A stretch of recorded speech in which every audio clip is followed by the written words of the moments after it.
Les amis, très heureux de vous retrouver pour cette vidéo assez spéciale de l'actualité Real Madrid. On va parler aujourd'hui du Kicks de Kylian Mbappé. On va parler également de d'autres petites actus, mais cette vidéo sera concentrée sur Kylian Mbappé. On sait que c'est une nouvelle ère, on sait que c'est une nouvelle saison, et qui dit nouvelle saison dit également nouvelle saison pour Kylian Mbappé. Et on va évoquer dans cette vidéo 2-3 petits points importants avant cette nouvelle saison. Comment Mbappé pourrait s'améliorer, comment Mbappé pourrait justement redonner une petite bouffée d'air à son jeu, essayer de s'adapter au collectif, comment il va se comporter sous José Mourinho. Bref, on va parler de tout ça dans cette vidéo. N'oubliez pas les amis, un petit like, un petit abonnement, commentaire, ça me fait énormément plaisir. On est très proche, très proche des 10 000 abonnés. Je ferai une petite vidéo pour vous remercier pour les 10 000. Je suis déjà en train de la monter, la préparer. Voilà, ça sera une petite vidéo assez sympathique. On est à 70 abos, des 10 000 abos et c'est déjà un cap énorme et j'ai juste envie de vous remercier pour tout ce que vous me faites vivre sur ces dernières années. On va parler directement. Pour ceux qui ont oublié, demain, il y a un match amical entre le Real Madrid et Schalke, voilà, en Allemagne. Kylian Mbappé en route pour l'Allemagne, tout comme l'effectif du Real Madrid. Donc on a quelques convocations assez nouvelles, assez inédites sous José Mourinho. Il y a Diomandé qui est convoqué, Kylian Mbappé. Voilà, c'est les premières convocations de ces deux jours-là sous José Mourinho. On retrouve encore du Carlos Espi. Je trouve qu'on a un effectif plutôt complet. Jude Bellingham qui est là, Camavinga, Valverde, Bernardo, pas de Tchouaméni qui est blessé, ainsi que Raúl Asensio. Donc voilà, je vous laisse mettre pause pour ceux qui veulent voir l'effectif. Intéressant également, on va parler de Güler parce que ça sera quand même un point important cette saison et sur la vidéo que j'ai envie de faire aujourd'hui sur Mbappé, parce qu'on le sait, Güler sous Xabi Alonso, on sait qu'il avait une très belle relation entre lui et Mbappé sur le terrain, sur et en dehors du terrain. Mais sur le terrain, franchement, tu voyais une connexion entre ces deux joueurs-là et ça peut être un point essentiel pour la future saison. On va parler des déclarations de Kylian Mbappé. Je suis revenu sur ces déclarations sur la dernière vidéo, mais j'ai envie de revenir un peu plus en profondeur, comme ça on en discute un petit peu. Nous devons gagner, je pense que c'est l'année où nous allons gagner des titres. Je suis sûr qu'on va revenir, nous devons rester concentrés toute l'année. Intéressant cette phrase, intéressant ces phrases également. On voit qu'il a envie de redonner une âme de la gagne au Real Madrid. Il veut partir à la gagne, il veut partir à la guerre pour Madrid. Rester concentré toute l'année, est-ce que ça veut dire que la saison précédente, il fait allusion à quelques-uns qui n'étaient pas concentrés toute la saison? Peut-être. Donnez-moi votre avis. C'est notre moment de faire un pas en avant. Donc on veut passer un cap et de remporter des trophées. Pour moi, c'est toujours un rêve de rejoindre le Real Madrid. C'est maintenant un rêve d'être ici. Je sais à quel point j'ai de la chance d'être ici. Maintenant, il faut gagner. Il sait que maintenant, il n'y a plus d'excuses. Voilà, t'as eu ton temps d'adaptation, t'as eu tes petites saisons assez compliquées. T'as eu quelques problèmes de coach, enfin c'est pas lui qui a eu des problèmes de coach, mais il y a eu des problèmes, la mutinerie sous Alonso. Maintenant il faut partir sur de bonnes bases, il n'y a plus vraiment d'excuses pour flopper. Il est très important d'avoir un entraîneur comme Mourinho qui sait gagner, donc on voit qu'il est d'accord, qu'il est en accord avec l'arrivée de Mourinho. On se rappelle du post qu'il a liké à l'époque, comme quoi il attendait une arrivée de Mourinho. Je suis très satisfait de l'apparence de l'équipe, de la nouvelle équipe, donc on voit que il se sent plutôt bien. Je suis très content de tout le monde chez Valdebebas. Nous travaillons maintenant et nous préparons pour la nouvelle saison. Nous avons qu'un seul objectif, gagner. Bref, on voit vraiment que le mec, il est parti pour gagner. Il veut gagner avec Madrid. Comme sur cette photo-là qui représente un petit peu toutes ces déclarations. Il est là pour partir à l'abordage, partir à la guerre avec ses coéquipiers et il devra changer. Parce que tu ne peux pas simplement déclarer ce genre de choses sans changer. Et j'ai noté quelques petites choses, les amis, sur mon petit papier que je discuterai avec vous en fin de vidéo. Il a eu quelques déclarations également avant la Coupe du Monde. Je dois davantage participer aux tâches défensives. Donc on voit qu'il est conscient. C'est important pour l'équipe et je dois le faire. Ça commencera avec la Coupe du Monde et nous voulons gagner. On voit que son frère également lui fait allusion. Défendre un jour Kylian, je dois passer un step supplémentaire. Il est conscient qu'il doit défendre beaucoup plus. Il est conscient que c'est un de ses défauts et un de ses freins dans son jeu. On va parler un petit peu des datas. Mbappé a le pire apport sans ballon parmi tous les attaquants des 5 grands championnats cette saison. Détail des stats, moyenne par 90 minutes. Actions défensives, ses actions défensives sont moins efficaces que 100% des attaquants du top 5 des championnats. Récupération grâce aux actions défensives, il récupère le moins de ballons. pressing également, récupération grâce au pressing, contre-pressing, bref, il est pas là pour courir. Récupération grâce au contre-pressing, il récupère le ballon dans moins de situations que 89% des autres attaquants. Quand on voit cette heatmap, les gars, on voit très clairement que ce n'est pas un attaquant de pression, que ce n'est pas un attaquant qui va faire les replis, que ce n'est pas un attaquant qui va forcément faire les déplacements sans ballon. Et on parle de l'ancien Kylian. Là, si tu veux évoluer, c'est le moment d'évoluer. Il faut changer ça. Ça peut paraître banal pour certains. Je n'accuse pas que Kylian, je parle de Vini, de Kylian, de Bellingham, mais il faut que ça soit collectif. Il faut que ça soit une unité. Voilà, il faut partir de manière unifiée pour défendre ensemble, pour attaquer ensemble, pour tacler ensemble, pour défendre ensemble cette équation qui est le Real Madrid.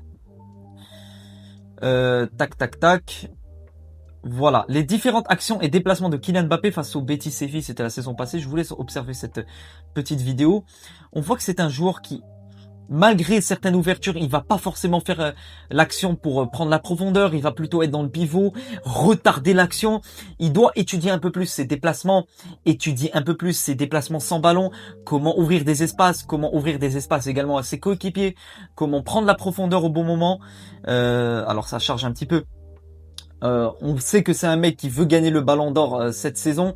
À l'heure où on parle, je sais pas si c'est un vrai classement, il est mis top 1, moi je vous le dis clairement, pour moi il doit pas être Ballon d'Or cette année, malgré que ce soit mon joueur préféré, je lui souhaite de tout mon cœur qu'il soit Ballon d'Or.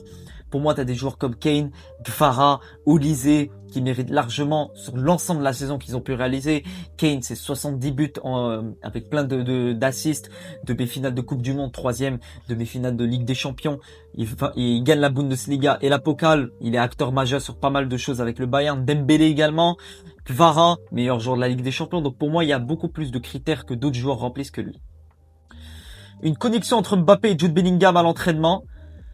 J'aimerais bien voir un Mbappé qui est beaucoup plus connecté avec des joueurs comme Jude. On sait qu'une connexion de Jude-Mbappé, ça peut vraiment donner quelque chose. Et il faut parler également de la connexion Güler-Mbappé. On a une énorme entente sous Xabi Alonso. José Mourinho a remarqué cette très bonne entente, donc ce n'est pas du hasard. C'est pas parce qu'il y avait Xabi qu'il y avait cette bonne entente. On voit que c'est deux joueurs complémentaires. C'est deux joueurs qui se complètent et il faut utiliser cette complémentarité. Et deux dernières petites choses, il y a également l'arrivée de Diomandé. J'ai envie de voir ce que pourra proposer Diomandé avec Kylian Mbappé parce que bon, je vous le montre juste ici. Diomandé est un joueur ailier droit, ça va être un vrai ailier droit qui ne va pas marcher sur les pieds d'un Vini ou d'un Mbappé sur ce côté gauche. Ça laissera de la place pour Kylian devant, Diomandé sur ce côté, Vinicius sur ce côté, à condition que Mbappé ne marche pas sur les Vinicius. Il doit comprendre également qu'il a des joueurs derrière lui, comme Güler, comme Bellingham, comme Bernardo qui pourront lui faire les passes et lui pourra occuper justement tout cet espace, mi-espace droit, mi-espace gauche, de pointe en tant que numéro 9 pour occuper cet espace. Il aura justement l'aide de ses coéquipiers sur les ailes et derrière, mais il ne doit pas marcher sur les pieds de ses coéquipiers. Je me mets en plein écran pour parler rapidement de quelques petits points. Ah, ça fait plaisir les amis de vous parler sur ce genre de points, évidemment. Donnez-moi votre avis en commentaire, j'aimerais bien écouter vos avis. Comment Mbappé peut évoluer, comment Mbappé peut changer sous José Mourinho. Il y a un premier point que j'ai envie d'aborder, c'est paradoxal. Mbappé stat énormément, mais ne gagne pas de titre. Voilà. Cette saison en est un exemple. Il stat beaucoup. Meilleur buteur de Ligue des Champions, meilleur buteur de Liga, Pichichi, meilleur buteur de l'histoire de la Coupe du Monde, meilleur buteur de la Coupe du Monde, meilleur buteur de l'histoire de l'équipe de France. Bref, le mec, il est meilleur buteur, meilleur stateur sur pas mal de compétitions. Sauf que le petit bémol, le gros bémol, j'ai envie de dire, c'est qu'il gagne pas de titre. Alors, il faut nuancer un petit truc, les gars. Je dis pas que Mbappé doit faire gagner à lui seul le Real Madrid. Ni que Mbappé doit faire gagner à lui seul l'équipe de France. Ça ne marche pas comme ça. Mais, un joueur de très haut niveau, et il l'est, est plutôt un joueur qui porte l'équipe. Voilà, je vais essayer de faire attention aux mots que j'utilise. C'est dans les moments compliqués que tu verras justement ces joueurs-là marquer cette équipe de par leur individualité et leur différence individuelle. Vini en 2023-2024, quand on gagne la Ligue des Champions, c'était pas tout rose. Hein. Il y a eu des petits moments avec le Real où franchement on a eu pas mal de soucis collectifs et tu sentais la patte Vini individuellement qui permettait au Real Madrid de passer un cap. Il faut voir ça avec Kylian. Et je sais que Kylian a cet aspect-là, il peut l'améliorer et il en est capable puisque statistiquement il est bon. C'est pas un mec qui ne state pas. C'est un mec, franchement, niveau statistique, tu ne peux pas lui demander plus. Donc il faut améliorer ça, porter l'équipe dans les moments les plus compliqués et ne pas être absent dans les moments durs, les classicos, les matchs face à City, les doubles confrontations en Ligue des Champions, le Bayern, etc. Il faut être visible dans ce genre de match, même si ça peut être difficile, à lui seul, comme un peu ce qui a pu être Cristiano Ronaldo à l'époque. Il y a également l'effet Kylian, il a quitté le Paris Saint-Germain à un moment de sa carrière où le PSG ne tournait pas rond. Et malheureusement, j'ai envie de dire que son départ a fait beaucoup de bien au PSG, a fait beaucoup de bien au PSG, collectivement, même dans son histoire, au niveau de la gagne également, tu gagnes 2 Ligues des Champions, back-to-back. Et il arrive au Real Madrid à un moment où le Real gagnait tout. Et le Real ne gagne plus rien. Et maintenant, c'est le contraire. Le PSG gagne tout, et le Real ne gagne plus rien. J'ai envie de dire, imaginez si Kylian revient au PSG, que le PSG ne gagne plus rien et que le Real gagne tout. C'est paradoxal, c'est malheureux, mais ça en dit long sur le joueur qu'il est. J'ai pas envie de tomber sur lui, mais c'est le type, le profil de joueur. C'est un joueur pas individualiste. Voilà, quand même, il est quand même individualiste sur pas mal d'aspects et il doit apprendre à ne plus être individualiste. Il peut l'être. Tu as le droit d'être individuel sur beaucoup de moments du match, mais tu dois apprendre à être également collectif quand des situations te permettent justement de faciliter la tâche à tes coéquipiers que d'être individualiste. Malheureusement, il arrive à un moment où j'ai l'impression que son profil ne correspond pas à un collectif. J'ai l'impression que son profil de jeu, le joueur qu'il est, pousse les coéquipiers, pousse l'équipe à jouer plus pour lui. Et il s'impose, il s'interpose sur ce collectif-là, qui fait qu'en fait, on doit jouer autour de lui, malheureusement. Il doit apprendre à se fondre dans le collectif. Je veux pas dire que je dois apprendre des choses à Kylian, mais il doit apprendre à se fondre dans le collectif, parce que c'est la preuve. Avec le PSG, c'est également la même chose. Le PSG était à ça de gagner quelque chose. Sous Kylian, voilà, il a perdu en finale Ligue des Champions face au Bayern il y a quelques années cela, demi-finale face à Dortmund alors que le PSG méritait tant d'aller en finale. Donc c'était pas loin. Mais dans le jeu du Paris Saint-Germain, c'est complètement différent parce qu'il y avait un PSG qui dépendait de Kylian, qui dépendait de son jeu, qui dépendait de ses buts. Et s'il n'y avait pas Kylian, c'était mort. Parce qu'en fait, le PSG et les joueurs autour de lui jouaient pour qu'il gagne et jouaient pour qu'il marque. Et là, c'est différent. Le PSG ne joue pas pour que Dembélé marque ou Doué marque. Le PSG joue pour que tout le monde fonctionne, pour que l'unité fonctionne et que la machine fonctionne. Il y a également l'âge. Kylian a 28 ans cette année. Il est en quête d'un ballon d'or, d'une Ligue des Champions. Il arrive à maturité. C'est un serial buteur devant les cages. Il arrive à maturité de sa carrière, de ses capacités, de ses qualités. Et on sait qu'un joueur comme Cristiano à l'époque, même s'il avait 28 ou 29 ans, ça ne l'empêchait pas de gagner de nouveaux ballons d'or des Ligues des Champions. Il arrive à un stade de sa carrière où il doit gagner. Où il doit remplir des cases, où il doit cocher des choses, les ballons d'or, les Ligues des Champions. Et ça devra passer par lui et par le collectif autour de lui. La complémentarité également, c'est un point que j'ai noté, et les efforts défensifs. La complémentarité, tout simplement, il faut qu'il apprenne à être complémentaire avec ses coéquipiers. Apprendre à être uni. Ne pas jouer chacun pour sa pomme. Et ça c'est le cas pour Kylian, mais également pour Vini ou Bellingham. Apprendre à jouer ensemble. Alors je sais que c'est difficile pour de tels joueurs, ils veulent stater, c'est des joueurs qui sont sur le devant de la scène, mais automatiquement, quand tu joueras pour l'équipe, tout le monde statera et tout le monde sera sur le devant de la scène et tout le monde gagnera des titres individuels par la suite. Donc ça ne veut pas dire que si tu joues au collectif, tu ne gagneras pas de titres individuels. Je pense que vous avez compris. Il faut apprendre à jouer en unité pour que l'équipe gagne. Ça devra passer par là. Si tu es individuel, tu ne gagneras jamais collectivement parce que tu as des équipes au-dessus de toi beaucoup trop complètes. Le Bayern, le PSG et j'en passe. L'adaptation au foot moderne. Le foot moderne demande beaucoup plus de choses. Le foot moderne demande beaucoup plus d'ingrédients.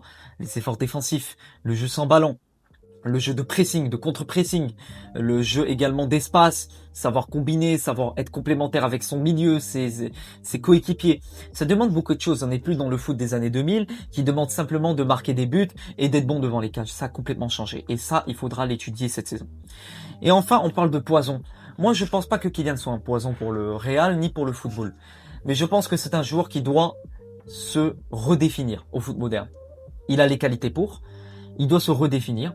Il doit savoir où il est. Il doit se faire une mise à jour de où il en est actuellement. Savoir se rendre compte de ses failles.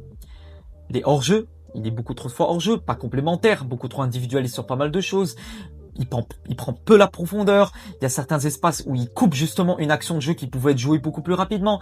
Toutes ces choses-là, s'il les corrige, ça peut améliorer beaucoup de choses pour lui et pour le Real Madrid et pour ses équipes, que ce soit l'équipe de France ou le Real Madrid. Donnez-moi votre avis en commentaire, les amis. Sur cette petite vidéo, on a pu revenir sur pas mal de points. Donnez-moi votre avis en commentaire. Pour vous, comment Mbappé peut s'améliorer? Comment Mbappé peut redonner une âme justement à un collectif comme Madrid? Comment Mbappé peut gagner des titres? Et est-ce que pour vous, le Real Madrid saura gagner des titres cette saison? J'attends vos commentaires avec impatience. Je suis là pour débattre avec vous. N'hésitez pas. Franchement, n'ayez pas honte. Commentez un maximum. Commentez autant de fois que vous le voulez. C'est un plaisir de vous lire et de partager ma passion avec vous. Prenez soin de vous, les amis. On se retrouve dans les jours qui viennent pour d'autres vidéos et demain pour le débrief du match amical entre le Real Madrid et Schalke. À bientôt pour de nouvelles aventures. Ciao, les amis.